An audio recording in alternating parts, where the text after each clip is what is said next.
The things we should give thanks for. What should you thank God for? Thank God for life. Talk about protection of life. Especially in Nigeria, where the causes of death, the forces of death are more in number than elsewhere.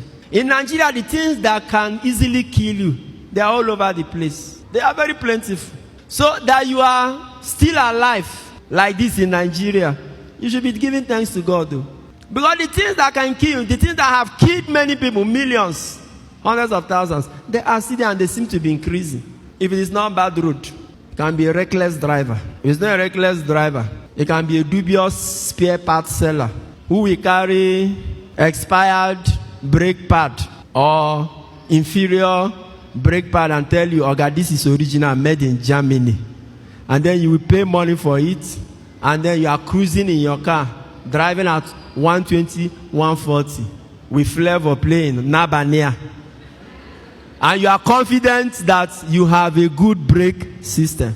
Only for you, for something to happen, you match brake. You don't know that it's bicycle brake equivalent that is in your car.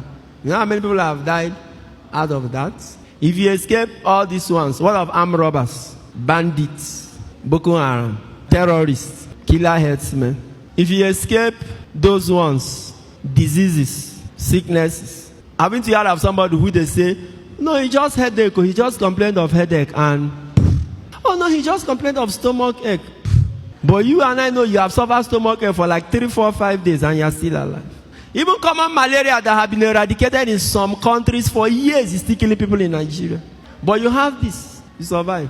Or if these ones do not kill you, what about quack doctors? Quack doctors that can even do surgery in you and forget their scissors inside your stomach. You know how many people have been torn open like 2, 3 times? And in Nigeria there is no lawsuit. 2 guys were lying on the hospital bed, and after surgery, the other one was very happy. He said, "Thank God, this surgery was okay." Then the other guy asked him who operated it. He mentioned the name of the doctor. He said, "Bros, if I were you, don't rejoice yet." He said, "That doctor, he's fond of forgetting things inside people's stomach." As they were talking, the doctor came inside and asked them, "I beg, I'm looking for my face cap. Has anybody seen?" Or fake drug dealers, those who go to China or any place to manufacture low standard drugs. Do you know how many people have been killed in Nigeria? It's not one of the things that you wanted to use and kill Dora Akunyele. Fake drugs. It can complicate your... In fact, even if you are alive, it can make your life...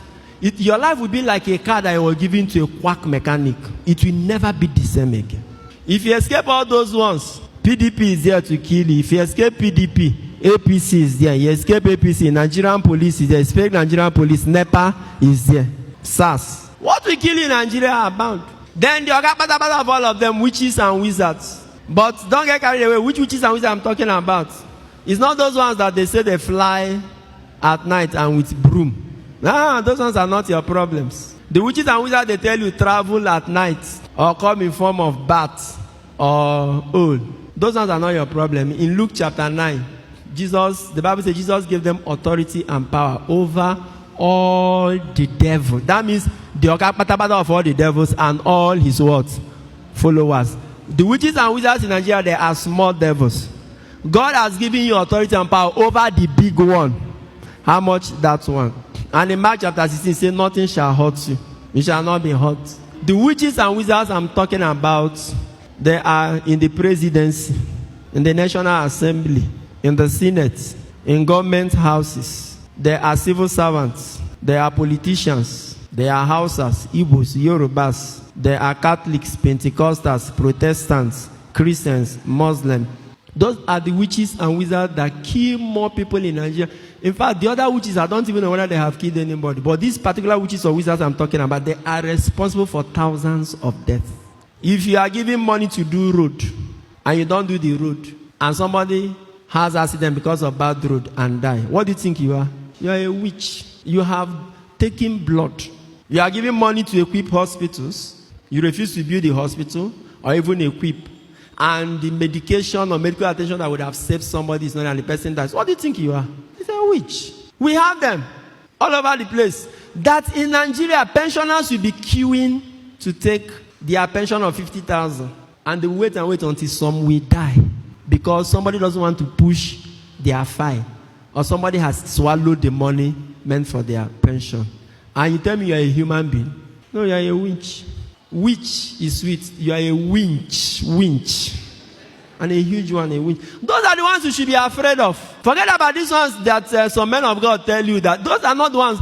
The witches and wizards that have key destinies in Nigeria, they are presidents, governors, senators, members of House of Rep, civil servants, and contractors. Those are the ones that have key.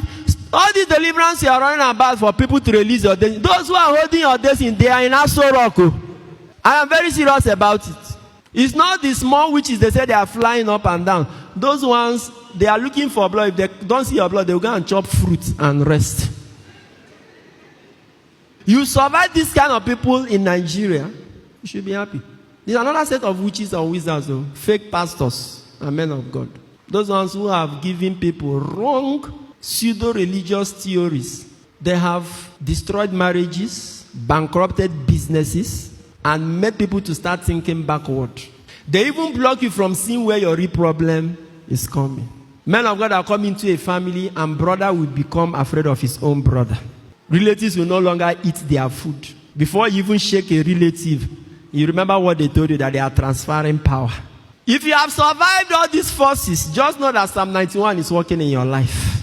He said 1,000 may fall at your side, 10,000 at your right. You, it will never approach, because his faithfulness is buckler and shield. He said your eyes have only to look to see how the wicked are repaid. He has given his angels charge over you to keep you in all your ways. It can also be Psalm 125. Those who put their trust in the Lord, they are like Mount Zion that cannot be shaken, that stands firm forever. And as the mountains surround Jerusalem, so the Lord surrounds his people. Help me tell somebody, God has surrounded you. God has surrounded you.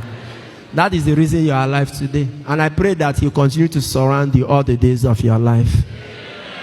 In Nigeria, our average life expectancy is very low.